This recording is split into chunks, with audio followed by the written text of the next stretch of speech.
In Ireland we tend to view the British monarchy as a non-stop Monty Python show. Not so in Britain. It was the Queen who calmed the British people as coronavirus hammered and fissures opened in Boris Johnson's government. A compelling image of lockdown is of the Queen, 94, riding out on her 14-year-old horse, Balmoral Fern. The big question is what will happen if the Queen falls off her horse.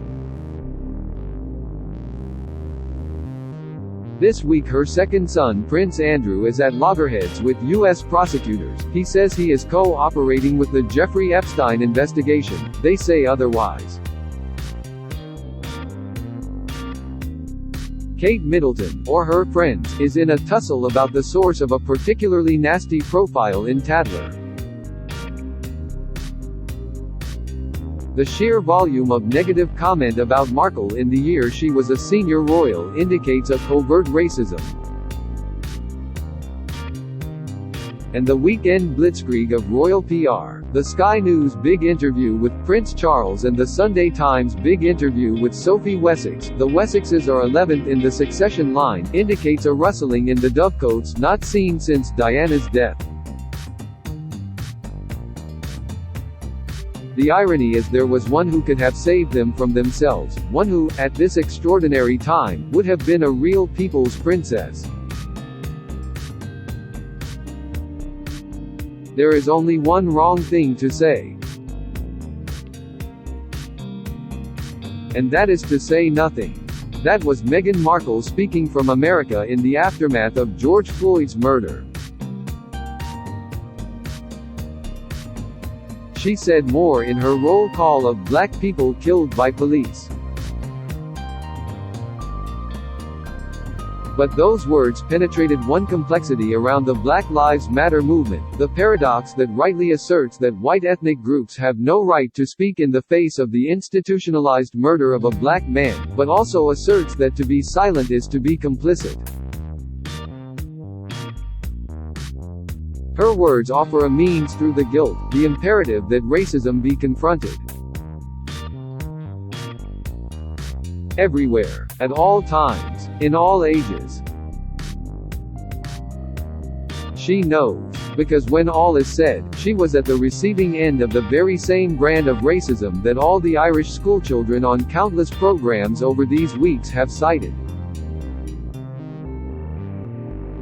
The "go back to where you came from" bigotry.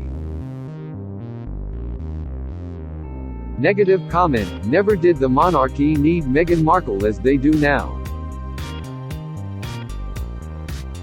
By their epic stupidity, they lost her, a smart bi-racial woman who has always owned her blackness. But the monarchy alone is not to blame. The establishment, both left and right, including the press, closed ranks to exclude her. The sheer volume of negative comment about Markle in the year she was a senior royal indicates a covert racism. She was pushy, said palace sources. She and Harry were money grabbers, said the Red Tops, mirroring the anti-Semitic tropes of the British Labour Party. But there was more just for her. Her highlighting of poverty in developing countries was woke, touching her pregnant belly was attention-seeking. On and on it went. Meghan Markle also stands as a permanent rebuke, her supposed choice to leave in reality an enforced exile. Nobody knows better than Markle that white people, by definition, can never have any idea of what it actually feels to live life as a black person. But her young husband tried. Just how much Harry gave up to protect his wife and child was there for all to see at his last public appearance at Westminster Cathedral. The lip readers picked up his shock at the treatment meted out by brother William. He just said, "Hello, that's it."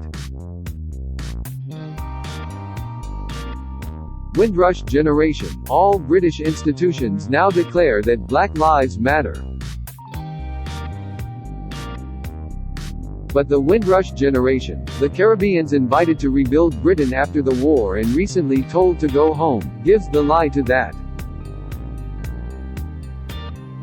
Meghan Markle also stands as a permanent rebuke, her supposed choice to leave in reality an enforced exile. Talleyrand's great aphorism, that treason is a matter of dates, resonates all around.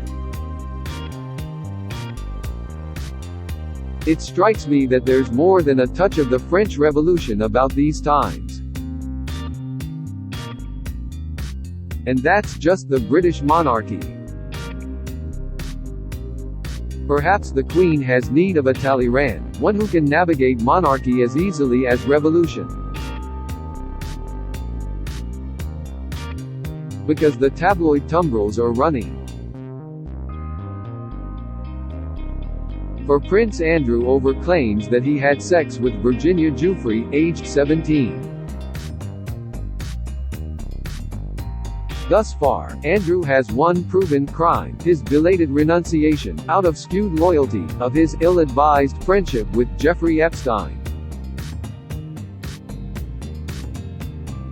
Whatever the truth of his involvement with Virginia Giuffre, it can be noted that this kind of anachronistic upper-class schoolboy loyalty is real. And not just among the upper classes. It is searingly explicated in Frank O'Connor's autobiography, An Only Child, where he attempted to apply public school ethics to the North Mon in court. "I cannot peach on a chum," he declared when challenged about a class misdemeanor. For his loyalty he was roundly trounced. Kate Middleton's crime, according to Tatler, is to be too middle class, to prefer scented candles to royal interiors of threadbare carpets and dog hairs. Her real crime, ironically, is a lack of loyalty to her friend Prince Harry, caving to the cold fish she married, who wanted Harry to slow the romance with Meghan. What is Prince Charles's crime? Amid the aristo decor of Baccarat lamps and well-worn books, we saw an ecological prophet. But even he did not stand with Meghan.